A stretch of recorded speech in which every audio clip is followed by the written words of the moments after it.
કેમ છો મિત્રો? તો આજે તમારી સાથે ગુંદાનો સંભારો બનાવવાની રેસીપી લઈને આવી છું। આ વિડીયો તમે આખો જોજો અને ઝટપટ બની જાય છે અને ફટોફટ હું આ વિડીયો બતાવી દઉં છું તમને। તો આ રીતે મેં ગુંદાને લઈ લીધા છે અને આ રીતે દસ્તા વડે એનો પ્રેસ કરીને ઠળિયો કાઢી લેવાનો છે। આપણે છરી આવે છે ને એ થોડી મીઠાવાળી કરીને એનો ઠળિયો આ રીતે તમે જોઈ શકો છો નીકળી ગયો છે। હવે એને આપણે આ રીતે કટ કરી લેવાનો છે।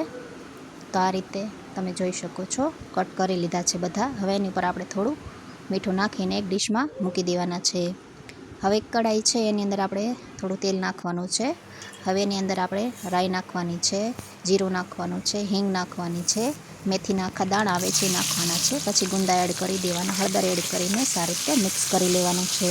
હવે આપણે થોડું મીઠું નાખવાનું છે। આગળ પણ આપણે મીઠું નાખેલું હતું એટલે ઓછું નાખવું। હવે આપણે એની અંદર થોડી ખાંડ એડ કરી દઈએ, થોડું લીંબુ છે એ નીચવી લઈએ જેથી કરીને સંભારો સરસ લાગે। તમે ગુંદા જોઈ શકો છો સારી રીતે શેકાઈ ગયા છે। હવે આપણે એની અંદર ચણાનો લોટ શેકીને એડ કરી દઈએ। તો આ સારી રીતે મિક્સ કરીને આપણો ગુંદાનો સંભારો બનીને તૈયાર છે। તો તમને મારી આ રેસીપી ગમી હોય તો લાઈક કરી દેજો, મારી ચેનલ ઉપર નવા હોય તો સબસ્ક્રાઈબ કરી દેજો। Thank you for watching.